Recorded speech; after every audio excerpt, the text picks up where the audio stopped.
ये मैंने सेट कर दिया कैमरे को। जूम करके रखो डायरेक्ट। अभी मैंने लाइव को पुश लाइव तो कर दिया सर मैंने। उधर पलटाना है इसको। किसको? ये नहीं उधर पलटेगा क्या? ऐसा आएगा ये।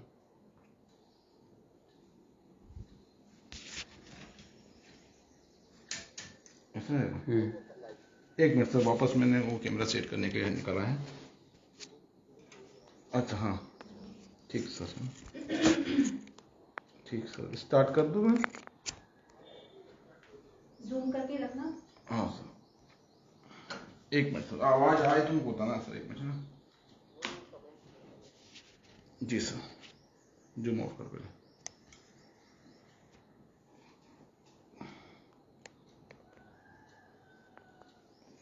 सीन बंद कर दूँ? सीन बंद।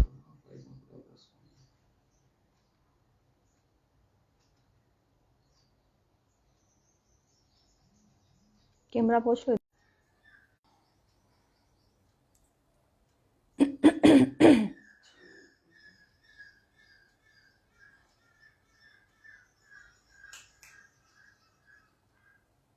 शुरू करो सर। चालू करना हो तो बोल देना आप।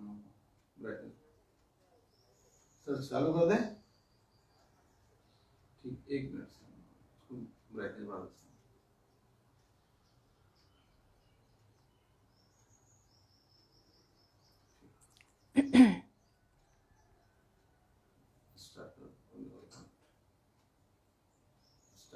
प्रणाम, मैं पूजा पाटिल, गायत्री धाम सेंधवा से माँ भगवती योग निसर्गोपचार अनुसंधान केंद्र, अखिल विश्व गायत्री परिवार का रचनात्मक केंद्र। आज मेरा टॉपिक है, विषय है योग द्वारा गढ़े आव संस्कारवान पीढ़ी। सबसे पहले मैं आभार व्यक्त करना चाहती हूँ राजमाता अहिल्या योग केंद्र इंदौर का और इनकी समस्त टीम का, तपन जी, प्रभु जी और पूरी टीम, जो अपने अथक प्रयासों से समाज में योग की क्रांति फैला रहे हैं।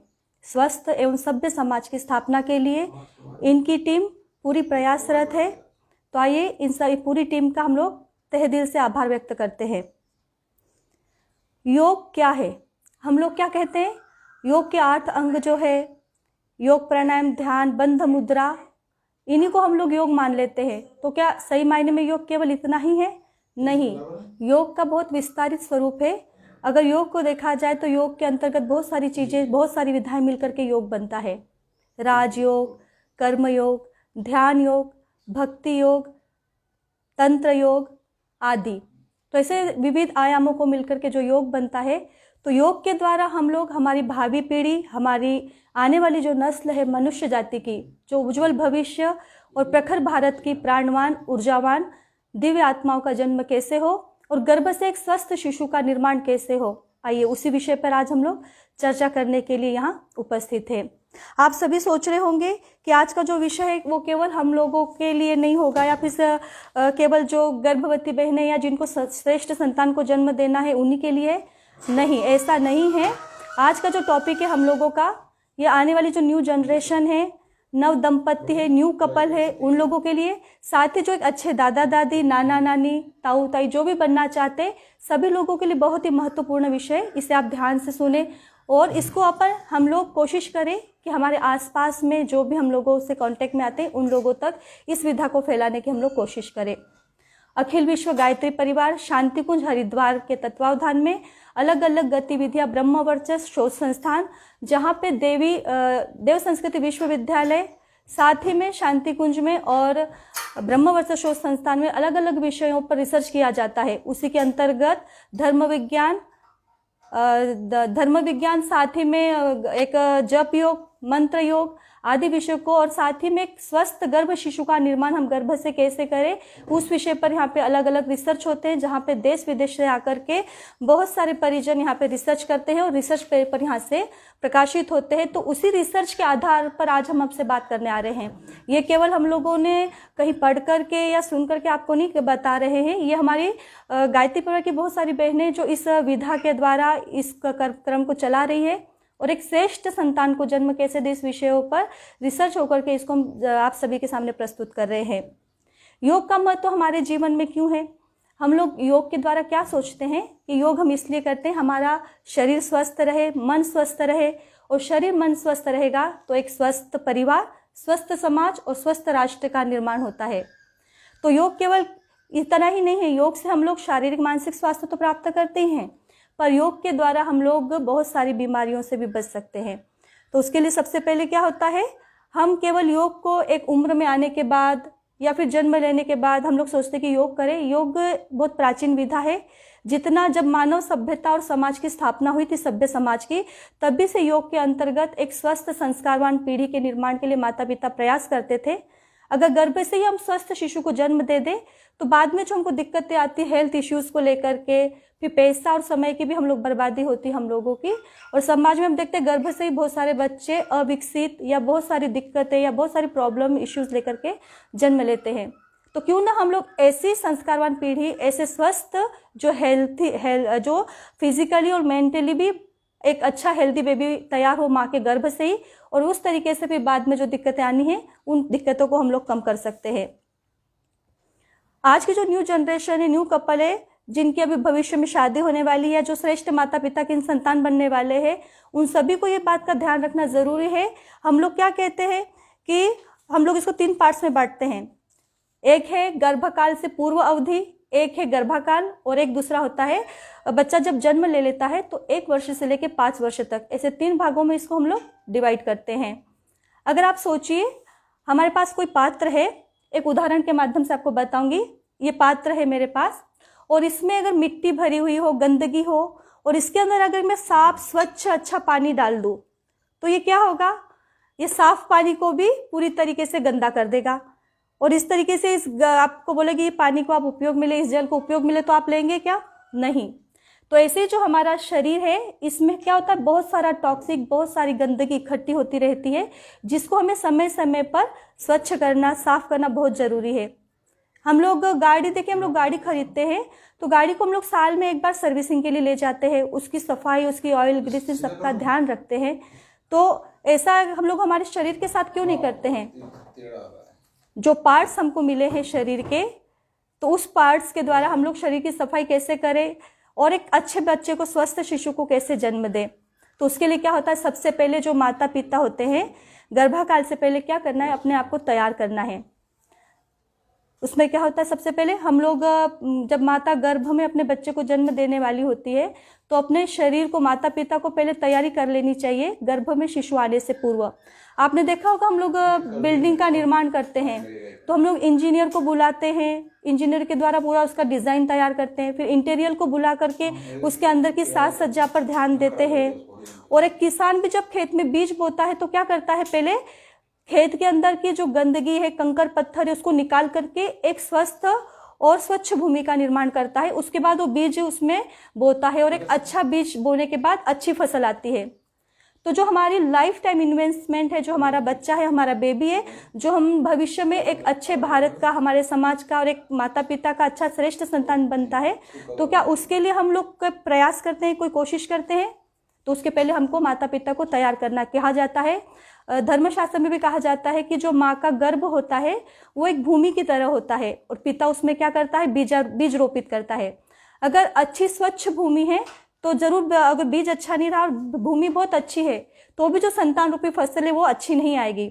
और सपोज बीज बहुत अच्छा है और अगर धरती प्रॉपर तरीके से तैयार नहीं की गई है तो भी जो फसल आने वाली है, संतान रूपी फसल, वो भी श्रेष्ठ नहीं होगी। तो इन दोनों के लिए क्या होता है, माता का जो गर्भ है, जो धरती है, उसको, और पिता जिस बीज का रोपण करता है, उन दोनों को पुष्ट स्वस्थ होना बहुत जरूरी है। तो उसके लिए क्या होता है, उसको 3 कालों में हम लोग डिवाइडेड कर देते हैं, जैसे मैंने आपको पहले ही कहा है। तो पहले क्या करना है, अपने एक 3, जैसे हमको पता करना है कि हमको कंसीव करना है, हमको बेबी को कब जन्म देना है, एक अच्छे बेबी को। तो उसके लिए माता पिता अपनी भूमिका तैयार कर ले। आज क्या हो रहा है समाज में, एक्सीडेंटली बच्चे जन्म ले लेते हैं, हमको पता ही नहीं होता है कि गर्भ में बच्चा कब आया। और जब बहुत सारे लोग आकर के मिलते तो पता ही नहीं कब प्रेगनेंसी हो गई और बेबी गर्भ में आ गया। पहले ऐसे नहीं होता था, पहले बच्चा गर्भ में आने से पूर्व ही माता पिता तैयार करते थे एक अच्छी और दिव्य संतान के लिए। माता पिता को तैयारी करनी होती थी, कितना तप करते थे, साधनाएं करते थे। भगवान राम को, कृष्ण को आप देख लीजिए, सुभद्रा के गर्भ में अभिमन्यु को आप देख लीजिए, उन्होंने अथक प्रयास किया, बहुत सारी कोशिशें की, उसके बाद एक श्रेष्ठ, जब वो योग्य हो गए कि हम अब एक श्रेष्ठ संतान को देने योग्य हम दोनों शारीरिक और मानसिक रूप से तैयार है, तब वो एक स्वस्थ शिशु को जन्म देते थे। तो आज भी हमारे समाज में इन चीज़ों की बहुत ज़्यादा आवश्यकता है। तो माता पिता क्या करें, पहले अपनी मनोभूमि तैयार कर ले, दोनों मानसिक रूप से तैयार हो जाए कि अब हमको एक श्रेष्ठ संतान के माता पिता बनना है, और उनके पूरी तरह बच्चे के निर्वाह के लिए हम यथायोग्य पूरी तरह तैयार हो चुके हैं। उसके बाद हमको करना है, सबसे पहले क्या करना है, अपने शरीर का शोधन षटकर्मों के द्वारा करना है। योग के अंतर्गत घेरंड संहिता आदि में भी कहा जाता है कि षटकर्मों का कितना महत्व है।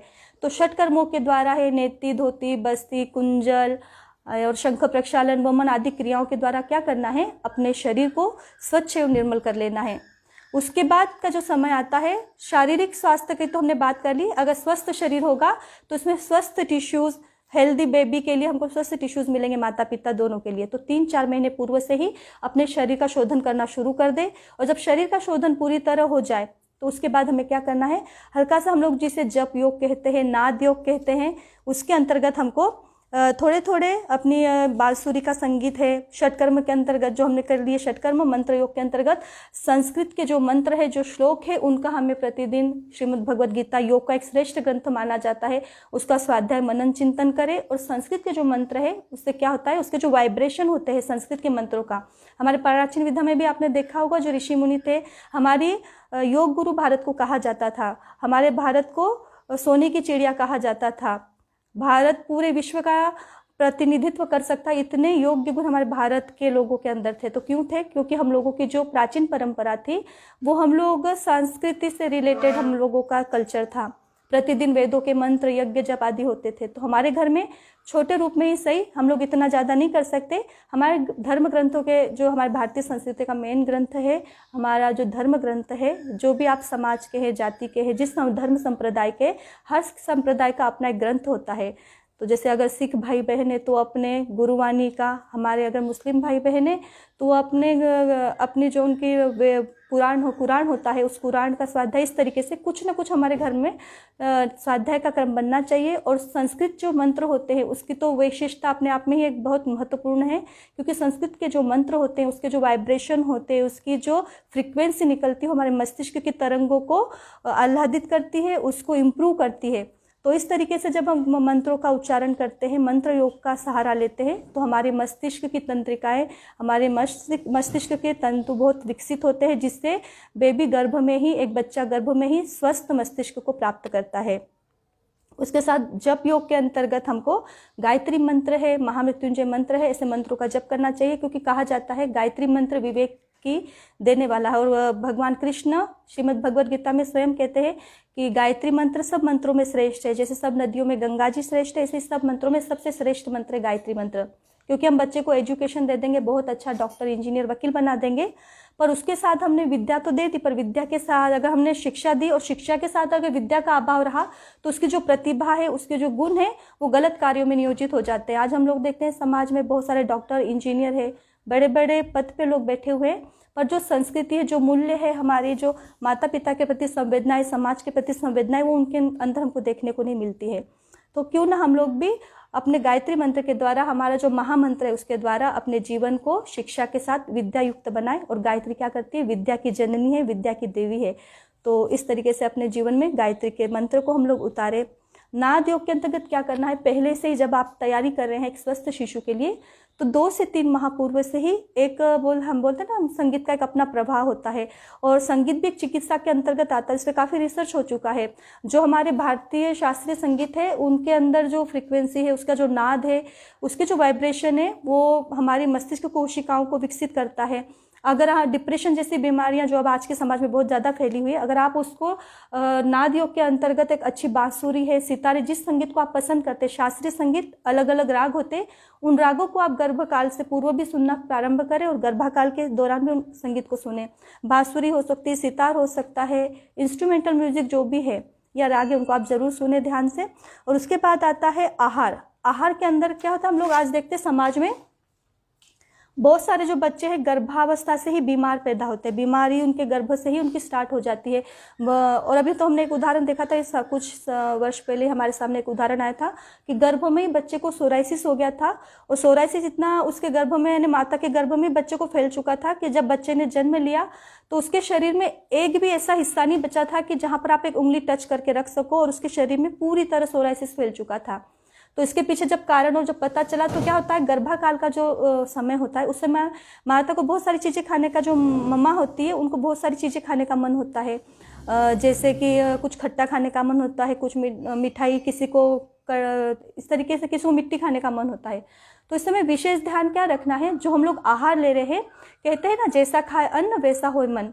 आहार के समय भी आपको अगर कुछ भी या किसी प्रकार की चीज़ खाने का मन हो रहा है तो प्लीज़ आप उसको अपने घर पे बना करके और अपने हाथों से साफ सफाई से खाएं। जब उस लेडी का हम लोगों ने पता लगाया जिनको गर्भ में बच्चे को सोराइसिस हुआ था, तो पता चला था कि गर्भाकाल में उनको मार्केट में भी आते हैं पानी पताशे, गुपचुप जैसा उसको कुछ बोलते हैं, तो उस तरीके की चीज़ उनको खाने का काफ़ी मन होता था। तो आजकल मार्केट में भी क्या हो रहा है, पहले इमली के पानी पताशे जो बोलते हैं पानी पूरी, वो बनती थी और उसमें इमली डाली जाती थी, पर आज के क्या हो रहा है उसमें साइट्रिक एसिड वगैरह डाल करके इस तरीके से उसको बनाया जाता है। तो उसका जो रिएक्शन था वो बेबी को गर्भ के अंदर ही हो गया था, जिसकी वजह से बेबी में गर्भ से सोराइसिस जैसी बीमारी हुई थी। तो ऐसे बहुत सारे उदाहरण है जो मेंटली बच्चे डिसऑर्डर पैदा होती है बच्चों में, मेंटली शारीरिक बहुत सारी चीज़ें बच्चों को गर्भ से ही होती है। तो इसके लिए माँ को बहुत ज़्यादा ध्यान रखना अपने आहार के ऊपर। आहार के अंतर्गत क्या करना है हमको, सबसे पहले तो अपनी डाइट को हम लोग एक डाइट चार्ट बना लें।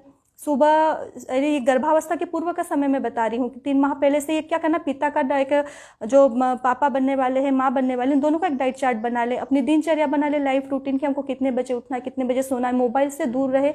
और अपनी डाइट चार्ट के अंतर्गत जैसे जेंट्स लोग हैं तो उनको तो अपने डाइट में जैसे पूरी हरी 3 कलर के डाइट हम लोग अपने आहार में शामिल करें, 3 कलर के, एक लाल कलर, रेड कलर, एक ग्रीन कलर और एक येलो कलर। रेड कलर के अंतर्गत हम क्या क्या ले सकते हैं, जैसे टमाटो है, गाजर है, ये हमारे रेड अनार है, तो ये हम लोग हमारे आहार में शामिल कर ले। उसके बाद जो येलो कलर है, येलो कलर के अंतर्गत हम लोग ले सकते हैं मौसम्बी है ना, मौसम्बी जैसा केला है, बनाना है, इन चीज़ों को हम शामिल कर ले। और ग्रीन डाइट के अंतर्गत ग्रीन जूस ले सकते हैं हम लोग, सब्जियां ले सकते हैं, हरी पत्तीदार सब्जियां हैं, मेथी है, बथुआ है, लौकी है, और साथ ही में बहुत सारी ग्रीन पत्ते वाली जो सब्जियां आती है, गिलकी वगैरह, इनको हम लोग शामिल करें। तो इस तरीके से डाइट में शामिल करें। और साथ ही में औषधि के अंतर्गत जैसे आयुर्वेद की अगर हम लोग बात करें तो जो जेंट्स से जो भाई लोग हैं उनको क्या करना है, 2 से 3 माह पूर्व से अश्वगंधा का पाउडर या अश्वगंधा की शिलाजीत की टेबलेट आती है, वो डेली 1-1 चम्मच सुबह शाम या 1-1 टेबलेट सुबह शाम ले। और जो बहनें हैं उनको शतावरी शुरू कर देनी चाहिए। शतावरी क्या करता है, गर्भ की मांसपेशियों को पुष्ट करता है। और ये शतावरी तो आयुर्वेद में बहन बेटियों के लिए, माताओं के लिए, आयुर्वेद में इसको जननी कहा गया। जैसे माँ अपने बेबी का एक सिक्योर पॉइंट रहती है, माँ अपने बेबी को कवर करती है, रक्षा कवच करती है, ऐसे जो शतावरी है माताओं बहनों के लिए जो गर्भवती होने वाली है भविष्य में, और जो भी मेंसेस जिनके चल रहे हैं या जो 17 से 18 साल की बेटियां हैं, उन लोगों के लिए भी शतावरी हर महीने कम से कम 50 से 100 ग्राम शतावरी हमको ले लेनी चाहिए। तो उससे जो आगे चलकर दिक्कतें आने वाली होती हैं वो दिक्कतों का सामना नहीं करना पड़ता है। तो इस तरीके से डाइट अपने इसमें शामिल करें। और अपने लिए और इसका तो विज्ञान इतना गहन है कि जब हम लोग प्रेगनेंसी के लिए जिसका भी समय, उसका तिथि, उसका किस प्रहर में, रात्रि के किस समय में आप कंसीव करने के लिए जाने वाले हैं, उस समय आपकी ड्रेसेस क्या होनी चाहिए, आपका जो बेडरूम है उसको किस तरीके से आप सजा सकते हैं। जैसे हम लोग किसी मंदिर में जाते हैं, कोई अनुष्ठान पूजा करते हैं, तो हम लोग क्या करते हैं, मंदिर को बहुत अच्छे से सजाते हैं। कोई घर में पूजा होने वाली है तो हम लोग फूलों से डेकोरेशन कर लेते हैं, गाय का घी का दीपक जला लेते हैं। तो ऐसे जो एक दिव्य आत्मा, जो दिव्य संतान की हम लोग आह्वान करने वाले गर्भ में, उसके लिए भी अपने घर में ऐसा माहौल बना ले।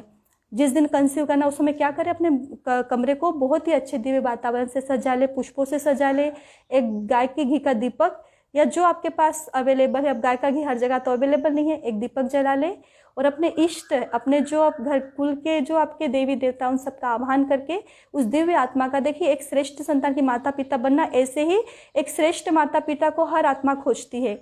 वो भी देखती है कि मैं भी किसी श्रेष्ठ गर्भ में जाऊं, एक अच्छे संस्कारवान माता पिता के गर्भ में जाकर के जन्म लूं, तो जिनके द्वारा मेरा पोषण हो और मैं फिर से उस समाज के लिए जिसके लिए मैंने जन्म का उद्देश्य मनुष्य जन्म का, उसमें जाकर के अपना जीवन व्यतीत करूं। तो इस तरीके से माता पिता एक श्रेष्ठ संतान को खोजते हैं, ऐसे ही श्रेष्ठ आत्माएं श्रेष्ठ माता पिता को खोजती है। तो माता पिता को अपने आप को इस तरीके से तैयार करना है कि वो दिव्य आत्मा और श्रेष्ठ संतान हमारे गर्भ में किस तरीके से आए। तो उसके लिए जप नाद, ये जो साधनाएं बताई है, गायत्री का जप है, छोटा सा अनुष्ठान है, कुछ आहार में संयम रखना है, घर पे आप सब चीज़ें बना करके खा सकते हैं। तो इस तरीके से ये करना है। और साथ ही में क्या करना है, आह्वान करके फिर हमको कंसीव की जो प्रोसेस होती है वो आगे करना है। उसका बहुत ज़्यादा बड़ा विज्ञान है, उसको और कभी हम लोग बताएंगे। आप लोग समय समय संपर्क करते रहेंगे तो आपको उस विषय में हम लोग और व्यवस्थित और विस्तार से बताएंगे। गर्भावस्था के दौरान क्या होता है, बहनों को बहुत सारी जो गर्भावस्था होती है तो उस समय क्या करना है, पहले फर्स्ट से 3 मंथ है ना, 3 माह जो होते हैं पहले स्टार्टिंग के, वो बहुत ज़्यादा सेंसिटिव होते हैं। उस समय हमको क्या करना है, श्रम वाला कोई काम नहीं करना है और अपने जो हमने बताया गायत्री का जप, अनुष्ठान, साधना, और साथ ही में अपनी आहार डाइट को एक अच्छे से बनाए, उसको फॉलो करें। और साथ ही में क्या करना है, कुछ जो चीज़ें होती है गर्म चीज़ें वो नहीं लेनी है। और अपने नाभि के ऊपर अपना जो, क्योंकि नारी का कहा जाता है ना, नाभि जो है नारी का सबसे मेन केंद्र बिंदु होती है जिसमें वो 9 माह तक गर्भ को धारण करती है। तो वहाँ पे क्या करना, प्रतिदिन गाय का घी या पंचगव्य घृत को लेकर के अपनी अनामिका उंगली से, जो छोटी उंगली के पास वाली फिंगर जो होती है उसके पास वाली फिंगर को लेकर के थोड़ा सा अपने नाभि पे हल्का सा घी लगा ले। और एक ऑयल आता है चंदन लाक्षा बलादी तेल, आयुर्वेद में इस तेल का बहुत ज़्यादा महत्व है। अगर चंदन लाक्षा बलादी तेल आपको नहीं मिलता है तो फिर आपके पास जो भी तिल का तेल है या नारियल का तेल, उसको आप लेकर के अपने पूरे पेट के ऊपर उसको घुमाना है, पूरे पेट के ऊपर उसको लगा लेना है। ये इसलिए क्योंकि क्या होता है, प्रेगनेंसी के दौरान बहुत सारी लेडीज़ को स्ट्रेच मार्क्स की शिकायत हो जाती है, गर्भ के ऊपर हल्के हल्के स्ट्रेच आ जाते हैं, क्योंकि इचिंग होती है, जब स्किन फैलने लगती है तो इचिंग स्टार्ट होती है। तो जब भी हमको इचिंग हो या हल्की सी खुजली जैसा महसूस होता तो क्या करना है, हमको हल्का सा कॉटन का कपड़ा या रुमाल ले लेना है, उसको क्या करना है, 1 डायरेक्शन में, जैसे ऊपर से नीचे की ओर ही हम लोग उसको, जब इचिंग की फीलिंग हो रही हो तो 1 डायरेक्शन में उसको हम लोग रब करें, उसको आगे पीछे रब नहीं करें। इससे क्या होगा, स्ट्रेच मार्क्स की दिक्कतें आपको बाद में आ सकती है। तो नाभि पे डेली गाय का घी और पूरे टमी पे, पूरे स्टमक पर हमको चंदन लाक्षा बलादी तेल या फिर जो भी तेल अवेलेबल वो लगाना है। उसके बाद हमको क्या करना है, डेली थोड़ी सी मालिश करनी है। अभी क्या होता है, गर्भावस्था के दौरान लेडीज़ की बॉडी मूवमेंट कम हो जाती है, तो क्या करना है, उसके लिए थोड़ा सा कोई भी हल्का सा ऑयल लेकर के, जो आपको जहाँ आप रहते हैं उसके अनुकूल जो आपको ऑयल मिल जाए। वैसे आयुर्वेद में सबसे श्रेष्ठ तिल्ली का तेल कहा जाता है मालिश के लिए, क्योंकि उसमें कैल्शियम की मात्रा भरपूर होती है। तो अगर तिल का तेल मिल जाए तो ठीक है, या फिर आपके बॉडी को जो सूट होता हो वो ऑयल आप लेकर के अपनी बॉडी की डेली हल्की से 10 मिनट, स्नान से पहले, नहाने से पहले 10 मिनट मसाज अवश्य करें। इससे क्या होगा, आपके बॉडी में जो वात बढ़ रहा है, बॉडी में जो थिकनेस आ रही है, हार्डनेस, बॉडी के जो लिगामेंट्स है वो हार्ड हो रहे हैं, तो उसमें फ्लेक्सिबिलिटी रहेगी और वात रोग से संबंधित आपको कोई तकलीफें नहीं होगी। इस समय क्या होता है, वात का प्रकोप हमारे शरीर पे बढ़ता है, तो उसके लिए क्या करना है, हल्की सी मसाज प्रतिदिन हमको करनी है। और डाइट में हमको फाइबर्स ज़रूर शामिल करना है, क्योंकि गर्भाकाल जो होता है, इस समय क्या होता है, बहुत सारी लेडीज़ को डाइजेशन प्रॉपर नहीं होता है, एसिडिटी बनती है। तो सबसे पहले हमारे डाइट से, जिस कारणों से एसिडिटी बन रही है, जिस कारण से डाइजेशन खराब हो रहा है, या हमारी जो डाइट में कुछ ऐसी चीज़ें सम्मिलित रहती है जिसकी वजह से हम लोग कॉन्स्टिपेशन जैसी शिकायतें होती, कब्ज़ होती है, तो क्या करना है, सबसे पहले डाइट में से अपनी चाय को आप डिलीट मार दीजिए। अब क्योंकि चाय तो सभी का ने आज के समाज में सबसे मेन, चाय तो सुबह से उठते से ही चाहिए हम लोगों को।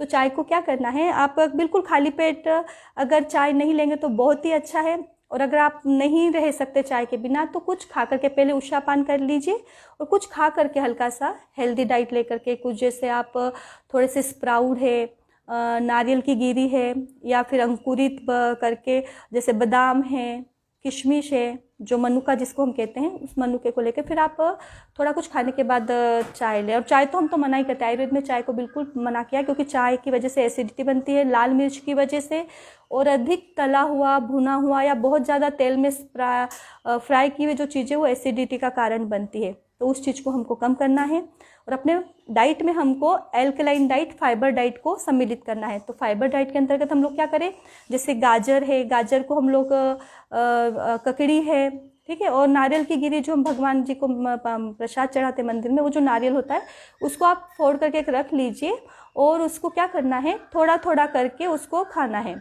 दिन भर में 3 से 4 बार आप उस नारियल को थोड़ा थोड़ा खा के ख़त्म करें। और इस समय क्या होता है, फॉलिक एसिड और हम लोग आयरन की कमी, बहुत सारी बहनों को इस समय आयरन की दिक्कत आ जाती है, उसके लिए टेबलेट्स लेते हैं। तो क्या करना है, उसके हम लोग डाइट में, जैसे अनार है, आपको मैंने पहले 3 कलर की डाइट जो बताई उसमें बताया ही है। और उसमें हम लोग क्या करें, साथ ही में अपने डाइट में एल्कलाइन डाइट के अंतर्गत जितनी भी सब्जियां होती हैं, फ्रूट्स होते हैं, उनको सम्मिलित करें और उसको हम लोग डाइट में लें। और उसके साथ में क्या करें, फिर एक योग, श्रीमद् भगवत गीता जो एक योग का उच्चतम ग्रंथ है, उच्च आयाम पे अगर हम किसी ग्रंथ को देखते हैं योग के ग्रंथ में, तो श्रीमद् भगवत गीता का स्थान सबसे ऊंचा और सबसे ऊपर आता है। तो उसके श्रीमद् भगवत गीता के संस्कृत के श्लोकों का डेली आपको बोलना है, पाठ करना है, अध्ययन करना है। अगर आप संस्कृत के श्लोक नहीं बोल पा रहे हैं तो हिंदी में पढ़ लीजिए। तो श्रीमद् भगवत गीता का डेली स्वाध्याय हमको करना ही है।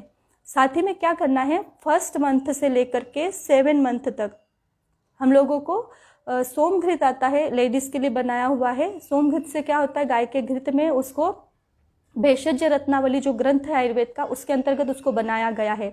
तो इसमें बेबी के बोन स्ट्रांग होने के लिए, बेबी का ब्रेन अच्छी तरीके से डेवलप होने के लिए उसमें कुछ ऐसे घटक आयुर्वेद के मिलाए जाते हैं, तो जिसको लेने से बेबी हेल्दी होता है। क्योंकि ये सब चीज़ें जो हम आपको बता रहे हैं, ये हमने काफ़ी रिसर्च किया है। और यहाँ पे लगभग 700 से 800 बहनें जो गर्भवती का यहाँ पे प्रशिक्षण हम लोग देते हैं गायत्री धाम सेंधवा के माध्यम से। और हमारे गायत्री परिवार में बहुत सारी बहनें इसके ऊपर काम भी कर रही है, तो हमने इसका रिजल्ट देखा हुआ है। तो इसको सोम कल्याण घृत के नाम से बनता है। इसको आप 1st से लेकर के 7 मंथ तक दें। और 7 मंथ के बाद अपने डाइट में हल्का सा चेंज करते हुए, उस समय हमको क्या, सुपाच्य हल्का भोजन लेना है।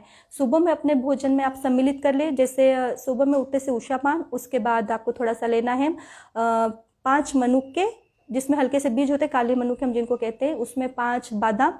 और बादाम पे अगर हम लोग मामरा बादाम जो आता है वो थोड़ा महंगा आता है, कॉस्टली आता है। नॉर्मल जो बादाम होते हैं हमारे लगभग 800 या 1000 रुपये के बीच में किलो के आ जाते हैं।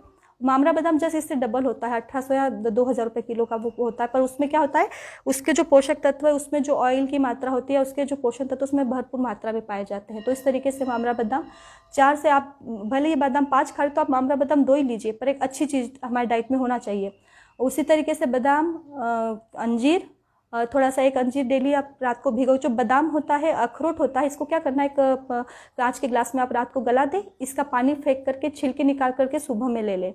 और जो अंजीर है, मनुक्का है, इसको रात को गला करके उसका पानी भी आपको पीना है और उसको चबा करके खा जाना है। और मनुक्का के बीज आपको निकाल करके फेंक देने हैं।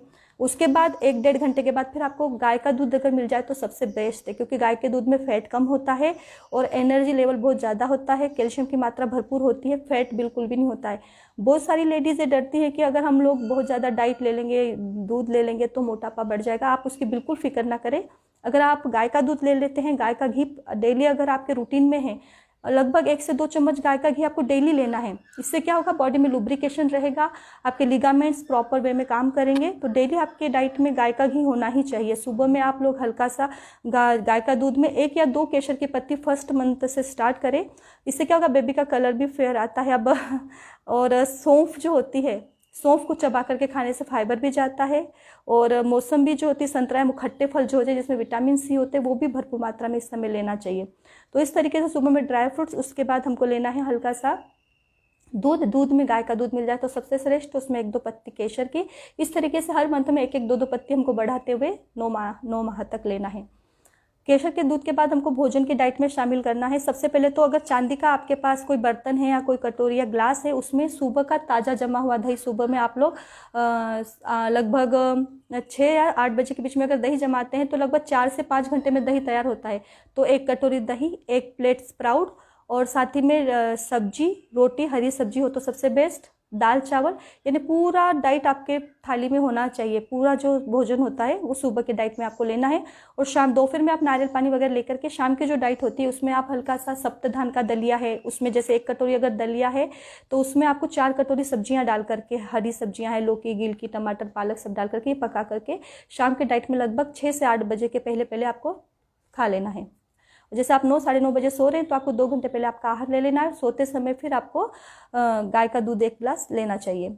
और जो औषधियाँ आपको बताई है शतावरी वगैरह ये लेना है। 7 महीने तक तो आपने सोमघृत लिया, उसके बाद 8 से लेकर के 9 महीने तक, और बाद में जब तक बेबी फीडिंग करेगा और उसके बाद भी अगर बच्चा जब फीडिंग छोड़ दे उसके बाद भी 6 महीने यानी लगभग 2 साल तक हर लेडीज़ को शतारी कल्प, शतारी चूर्ण और चंद्रिका के बीज, जिसको हलो के बीज भी कहा जाता है, ये लेने से प्रॉपर मदर फीडिंग के लिए जो प्रॉपर मिल्क चाहिए, जो दूध चाहिए मदर्स के लिए, वो बेबी के लिए वो आता है।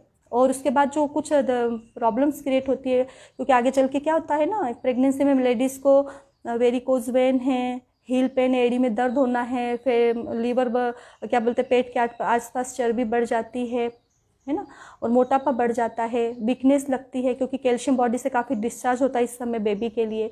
तो ये सब दिक्कतों का सामना बाद में करना नहीं पड़े, इसके लिए पहले से ही अपने आप को शतावरी अगर आप लेते हैं और कुछ थोड़ा हल्के फुल्के योग प्राणायाम है वो आप इसमें सम्मिलित करते हैं तो उसको आपको बहुत फ़ायदा होगा।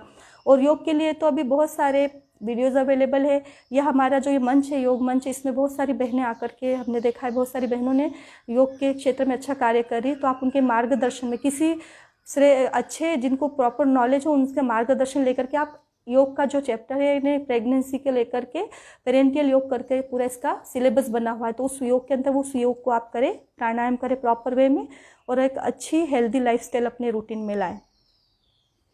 प्रेगनेंसी की बात करें तो मम्मी और दोनों को हेल्थ की बहुत सारी जो मैंने दिक्कतें बताई हैं, उस हेल्थ के आप लोग बैक पेन है, नेक पेन है, थायराइड वगैरह है, फैटी लीवर है, या फिर क्या होता है इस समय बेबीज़ को भी बहुत सारे बच्चों को होता है कि सर्दी हो जाती है, बच्चों को पेट दर्द होता है, तो क्या करते हैं हम लोग छोटी छोटी चीज़ों के लिए डॉक्टर्स के पास जाते हैं। पहले ऐसे नहीं होता था, छोटी छोटी चीज़ें जो होती है, कुछ हल्की फुल्की चीज़ें हम लोग उसको घर पे कर सकते हैं। अगर हम लोग देखते हैं बच्चा रात भर रो रहा है, अगर बहुत ज़्यादा रो रहा है तो डॉक्टर को दिखाइए, पर नॉर्मली इग्नोर भी नहीं करना। अगर बच्चा बहुत ज़्यादा रो रहा है तो क्या करना है, दोनों हाथों को हल्के से रब करके, इसको हम लोग स्नेह चिकित्सा, स्पर्श चिकित्सा कहते हैं, तो दोनों हाथों को अच्छे से रब कर लीजिए, गर्म कर लीजिए और बेबी के पेट पर आप हल्की हल्की उसको सेक दीजिए।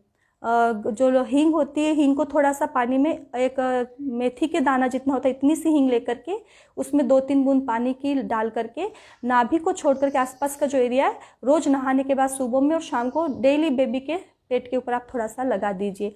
तो बेबी को जो एक्स्ट्रा गैसेस बनी हुई है जिसकी वजह से बच्चा परेशान हो रहा है, और माँ का खान पान में या डाइट में कुछ ऐसी चीज़ें आ जाती है जिससे गैसेस बच्चे को बनती है, तो वो दिक्कतें बेबी को नहीं आएगी।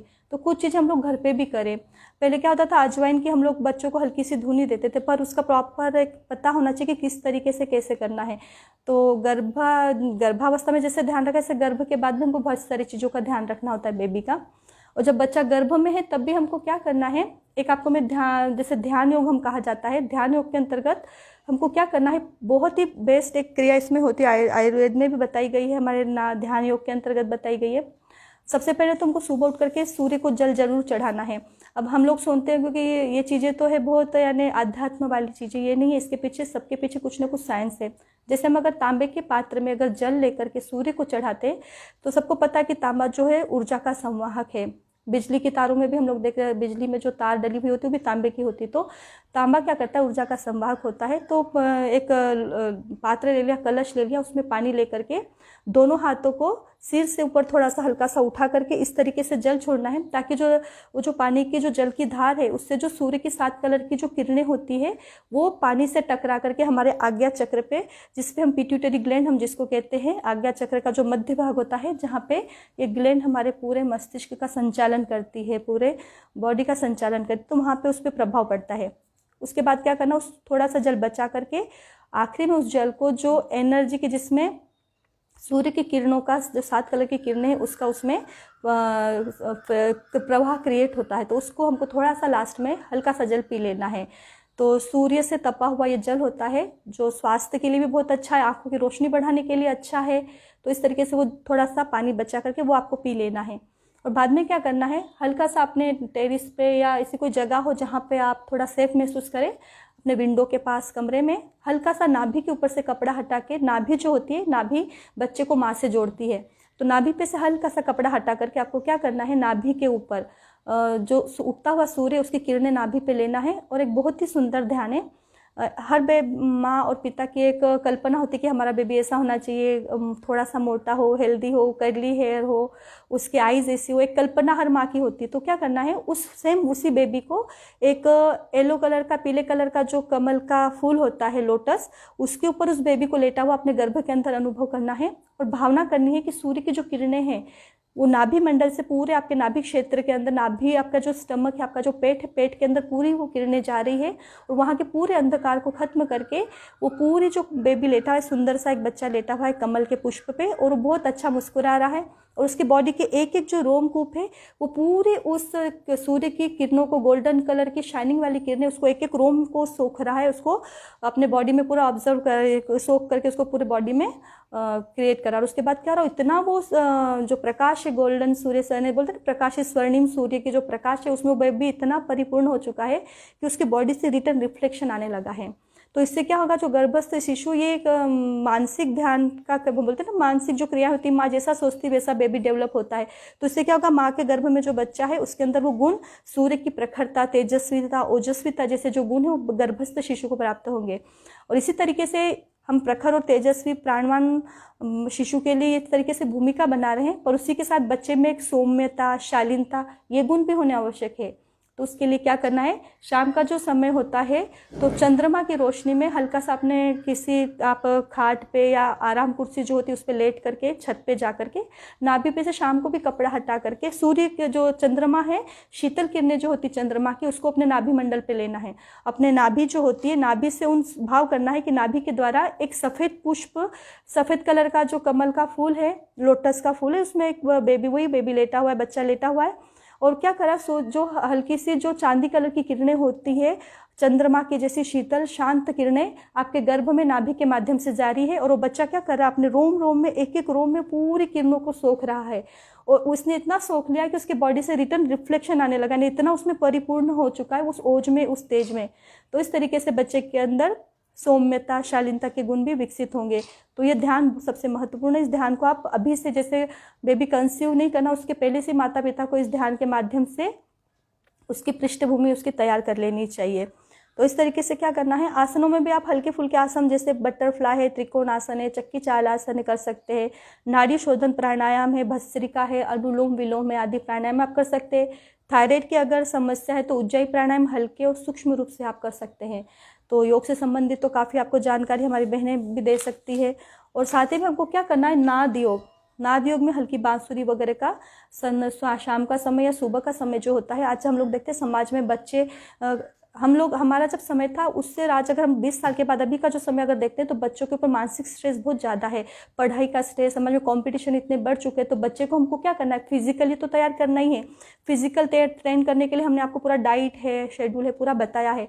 मेंटली बच्चे को एकदम प्रॉपर वे में हमको तैयार करना है, उसका मस्तिष्क पूर्णतः विकसित हो, तो उसके लिए प्राणायाम, नाद योग, अच्छी संगीत को सुनना है, अच्छा स्वाध्याय करना है और माँ को निंदा है, चुगली है, टेंशन है, इन सब चीज़ों से दूर रहना है, व्यसनों से दूर रहना है, किसी भी प्रकार का व्यसन हमारे जीवन में ना हो, टीवी आदि से दूर रहे, बहुत डरावनी फिल्में या मोबाइल का उपयोग कम करें। आप सभी को मोबाइल का तो बताने की जरूरत है, पता है मोबाइल की फ्रीक्वेंसी जो होती है, मोबाइल के जो रेंज होती है वो कितनी हानिकारक है। तो जिस रूम में आप सोए हैं या प्रेग्नेंट लेडी है उससे कम से कम 6 फीट दूर मोबाइल को होना चाहिए। मोबाइल से कोशिश करें कि अपने आप को दूर रखें। अगर बहुत ज़्यादा आवश्यक है, बात ही करनी है तो क्या करना है, मोबाइल को दूर रख के वीडियो कॉलिंग करके आप बात करिए। तो मोबाइल से बहुत ज़्यादा बचना है, अच्छी चीज़ों का स्वाध्याय करना है। कहा जाता है कि बच्चे का जो बच्चा जब डेवलप होता है माँ के गर्भ में 3 मंथ से लेकर के 7 मंथ तक बच्चे का लगभग 80% भाग डेवलप हो जाता है। उसका जो सबकॉन्शियस माइंड है इसी समय तैयार होता है। तो इसके लिए क्या होता है, हमारे जो 16 संस्कार थे जिसके ऊपर अब परम पूज्य गुरुदेव पंडित श्री राम शर्मा आचार्य जी, जिन्होंने खुद 24 वर्ष तक गायत्री की साधना करी और केवल गाय का छाछ और जौ की रोटी खा करके गायत्री की पुरुष चरण साधना करके 3300 पुस्तकें लिखी। जो व्यक्ति 800 साल में जितना साहित्य का निर्माण कर सकता है, परम पूज्य गुरुदेव ने केवल 80 साल की उम्र में इतना साहित्य लिखा। तो ऐसे ऋषियों की परंपरा है, हमारी प्राचीन परंपराएं, हमारे वेद पुराण ग्रंथों में भी लिखा गया है कि 16 संस्कारों की हमारी परंपरा थी, जिसमें से अब केवल 10 या 12 संस्कार जो बचे हैं उसमें से भी सबसे पहला जो संस्कार होता है पुंसवन संस्कार, गर्भ पूजन संस्कार जिसको कहा जाता है, जो तीसरे माह से लेकर के 7वें माह तक कराना चाहिए। इसमें क्या होता है, बच्चे को गाय माता के दूध की खीर बना करके गर्भवती जो बहन होती है उसको इसमें पुंसा यज्ञ में बिठा करके उसके परिजनों को बिठा करके ये क्रिया करती है। गायत्री परिवार के बहुत सारी बहनें हर जगह, हर गांव में, हर शहर में ये अवेलेबल है। तो इस तरीके से पुंसवन संस्कार कराने से बच्चे के जो सुषुप्त गुण होते हैं, सोए में जो संस्कार होते हैं, उसको जागृत करने का क्रम इस माध्यम से होता है, पुंसवन संस्कार के माध्यम से। तो पुंसवन संस्कार जो गर्भवती बहनें उन्होंने अवश्य कराना चाहिए। तो इससे क्या होगा, आपको बहुत सारी चीज़ें पता चलेगी। आपको इसमें हम लोग क्या करते हैं, बर्ड, पीपल और गिलोय की जो स्टिक होती है, उसकी जो पाउडर होता है, उसको पानी में घोल करके गर्भवती बहन को औषधि अवग्रहण कराया जाता है, तो जिससे बच्चे में वो सब गुण, वो तत्व निर्माण हो। तो इसके लिए ये चीज़ें कराई जाती है। तो इस तरीके से 16 संस्कारों की ये परंपरा है हमारी। उसमें सबसे पहला संस्कार मनुष्य के गर्भ से प्रारंभ होता है। तो माँ का कर्तव्य है कि हम लोग सभी संस्कारों को समय समय पे अपने बच्चों के द्वारा कराते रहे। बच्चों से क्या होता है कि भावनात्मक पोषण होता है। उसके बाद बच्चा जब जन्म ले लेता है तो हमारा दायित्व यहाँ पे ख़त्म नहीं होता है। उसके बाद पहले साल से लेकर के 5 साल तक के बच्चों को हमको बहुत ही सावधानीपूर्वक उसका विकास करना होता है। जैसे कहा जाता है ना, कुम्हार अपने घड़े को बनाता है, उसका पोषण करता है, तो माता पिता का सबसे बड़ा तो कर्तव्य माँ का ही होता है कि बच्चे में श्रेष्ठ गुणों को विकसित करे, घर में ऐसा वातावरण रखे, ऐसे कोई शब्द ना बोले जिसके बच्चे के मन पे प्रभाव पड़े।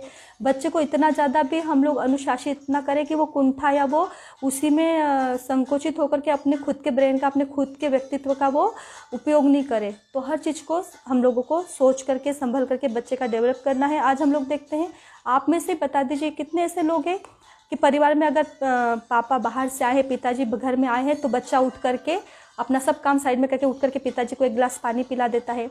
तो हमारी संस्कृति में क्या हो रहा है ना, माता पिता का सम्मान धीरे धीरे कम हो रहा है। बच्चों को हमारे धर्म ग्रंथों के बारे में नॉलेज नहीं। तो ये सब चीज़ें हमको बच्चों को संस्कारों के माध्यम से उनमें रोपित करनी है, क्योंकि अगर संस्कारवान माता पिता रहेंगे तो संस्कारवान पीढ़ी और संस्कारवान समाज और राष्ट्र का निर्माण होगा। तो इस पर अपना सहयोग जरूर प्रदान करें। ये बहुत बड़ा अभियान है। हम लोग केवल सोचे कि हम लोग एक स्वस्थ समाज का, सभ्य समाज का योग के द्वारा या इसके द्वारा हम लोग निर्माण कर लेंगे, तो नहीं है। इसमें बहनों का सबसे ज़्यादा बड़ा योगदान, परिवार का, और ख़ास करके भाई लोग भी इसमें सहयोग करें। और इस तरीके से जो एक संस्कारवान पीढ़ी है, इसका बहुत बड़ा सिलेबस है। ये मंथ वाइज पूरा सिलेबस बनता है, first month, second month, third month. इतनी बड़ी विधा को 45 मिनट में समेट पाना बहुत मुश्किल है। बहुत सारी चीज़ें इसमें ऐसी जो अभी हम लोग नहीं बता पाएंगे 45 मिनट में। आपको और इसमें अधिक जानकारी है और अगर आप इच्छुक है इस चीज़ में जानने के बारे में, तो आप लोग हमसे व्यक्तिगत रूप से संपर्क कर सकते हैं। इसका मार्गदर्शन पूरा यहाँ से मिलता है। गायत्री परिवार का जहाँ पे भी सेंटर है, आप उन लोगों से संपर्क करके इस विधा के बारे में पूरी जानकारी ले सकते हैं। बच्चे को कैसे डेवलप करना है, बच्चे का डाइट चार्ट क्या होना चाहिए, बीमारियों से कैसे बचना है, एक माँ को हेल्दी कैसे रहना है, प्रेगनेंसी के बाद जो दिक्कतें माँ को आती है, मोटापे को लेकर के बहुत सारी चीज़ें होती है, वेरिकोज वेन है, बहुत सारी दिक्कतें ऐसी बहनों को जो होती है, उसके बारे में भी पूरे मार्गदर्शन और जानकारी गायत्री परिवार के मंच के द्वारा मिलती है। तो आप सभी का अभी लगभग मेरा 45 मिनट पूरा हो चुका है। सब्जेक्ट को यहाँ पे हम लोग विराम देते हैं इस विषय को लेकर के, और आपको जो भी सहयोग सहकार हम लोगों का चाहिए हम पूरा करेंगे। आप बिल्कुल हम लोगों का भी उपयोग, और आप लोग को भी हम आह्वान करते हैं, एक संकल्प आप लोग यहाँ से लेकर के जाइए कि हम लोग भी स्वस्थ और सभ्य समाज बनाने के लिए हमारी नई पीढ़ी जो भारत का भविष्य, कल आने वाले हमारे भारत का भविष्य है, उसको हम लोग गर्भ से ही पूरे अच्छे पोषित, संस्कारित और स्वस्थ बना करके ही निर्माण करेंगे, और एक भारत के लिए एक अच्छी संतान को हम लोग जन्म देंगे। अब देखिए समाज में अब बच्चों की कमी नहीं है। हमारी ऑलरेडी जनरेशन, हमारी जो संख्या इतनी बढ़ चुकी भारत की पॉपुलेशन, तो अब हमको भारत की पॉपुलेशन नहीं बढ़ाना है, हमको श्रेष्ठ संस्कारवान आत्माओं का ही निर्माण करना है। तो आप सभी इसके लिए प्रयास करेंगे और हम लोग भी इसके लिए आप लोगों को पूरी मदद करेंगे। और आपको इससे, और यहाँ पे जहाँ से अभी हम लोग माँ भगवती योग रिसर्च सेंटर जो हम लोगों का गायत्री धाम सेंधवा में है, इसमें हम लोग 8-8 दिन के कैंप ऑर्गेनाइज करते हैं, जिसमें जो मैंने बताया ना षट कर्म वाला जो क्रम है, तो आप लोग इस अभियान में आकर के गर्भाकाल से पूर्व एक जो पंचकर्म आयुर्वेदिक है और नेचुरोपैथी, इससे जुड़िए, अपने शरीर का पूरा साफ सफाई शोधन करिए, उसके बाद एक भूमि तैयार करिए, फिर एक बच्चे का निर्माण करिए। तो इस तरीके से यहाँ पे गुरुकुल है हम लोगों का, जो अरण्य गुरुकुल पद्धति थी जो प्राचीन समय में ऋषि मुनि चलाते थे। प्रातः सुबह 4 बजे से लेकर के रात को 9 बजे तक बच्चों की दिनचर्या बनी रहती है। गुरुकुल पद्धति, यहाँ पे हम लोग काउ थेरेपी, गाय के ऊपर रिसर्च करते, पंचगव्य के ऊपर, उससे औषधि निर्माण करते हैं।